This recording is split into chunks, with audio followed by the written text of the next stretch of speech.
Blessed Monday to you as we come with your daily encouragement.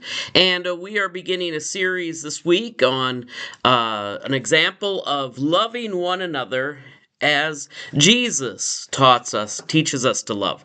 And it's an expansion on what the Old Testament taught about when it says, love one another as you would want to be loved. Now, we're going to talk about the friendship between two brothers in Christ, and that is between Jonathan, the son of Saul, and King David.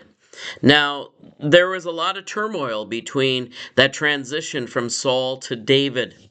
Part of it was the rejection that God had of Saul, who God said he repented of putting as the head of Israel. But David had befriended the son of Saul. In fact, he even married one of the daughters of Saul, too. So there was an intimacy that had developed, but then a animosity. And one of the enduring friendships of that period of time was between Saul's son Jonathan and David. And the story of them is primarily in 1 Samuel chapter 20. There's a little section in 2 Samuel we'll get to later, but we're going to talk about this section here in 1 Samuel chapter 20. I'm going to read through verse 11 today. David fled from Naioth in Ramah. He came before Jonathan and said, "What have I done? What is my guilt?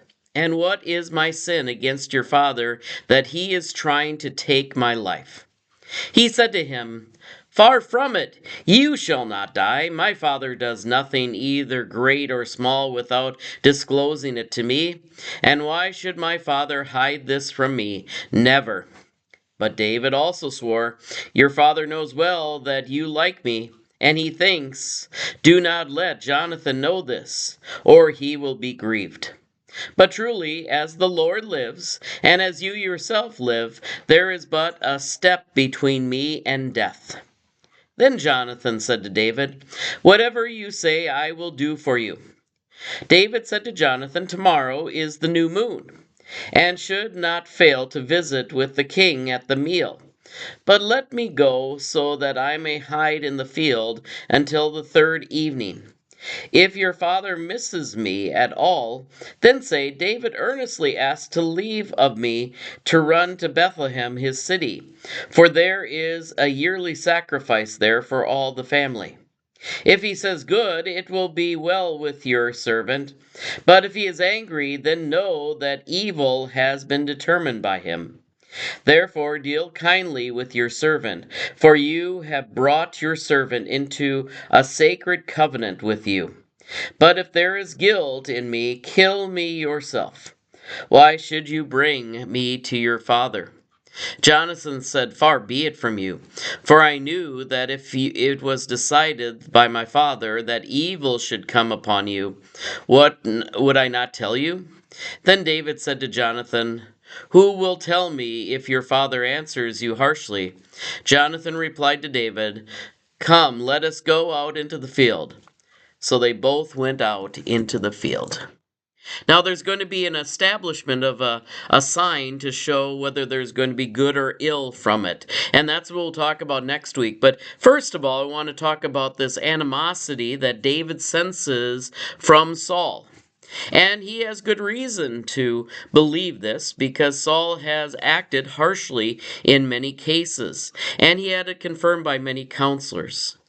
But, as it says in the text, a lot of this stuff was kept from Jonathan. And so David does not cause enmity between himself and Jonathan.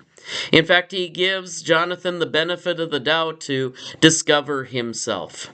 And that is because David's relationship with Jonathan is much shorter than his relationship with his father Saul.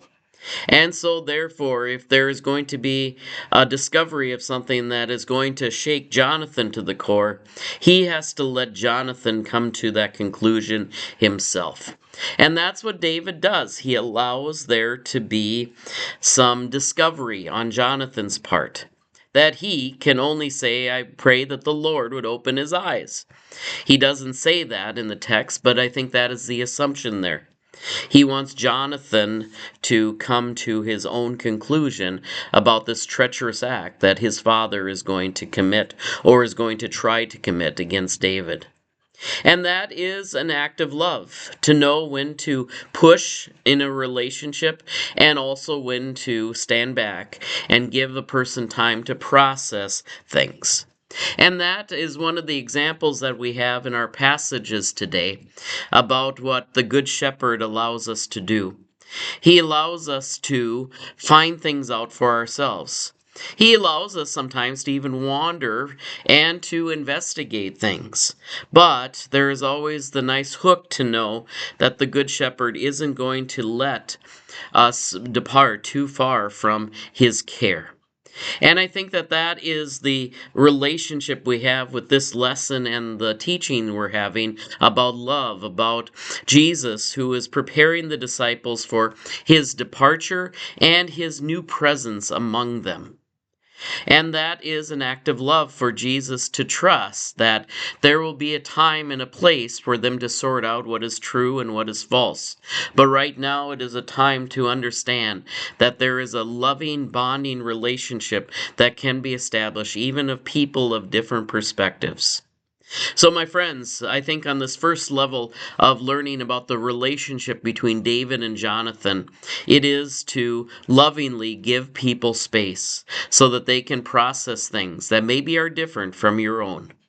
God bless you today. We trust that these continue to be words of encouragement. Take care, God bless, and join us tomorrow as we continue the story between David and Jonathan. Take care.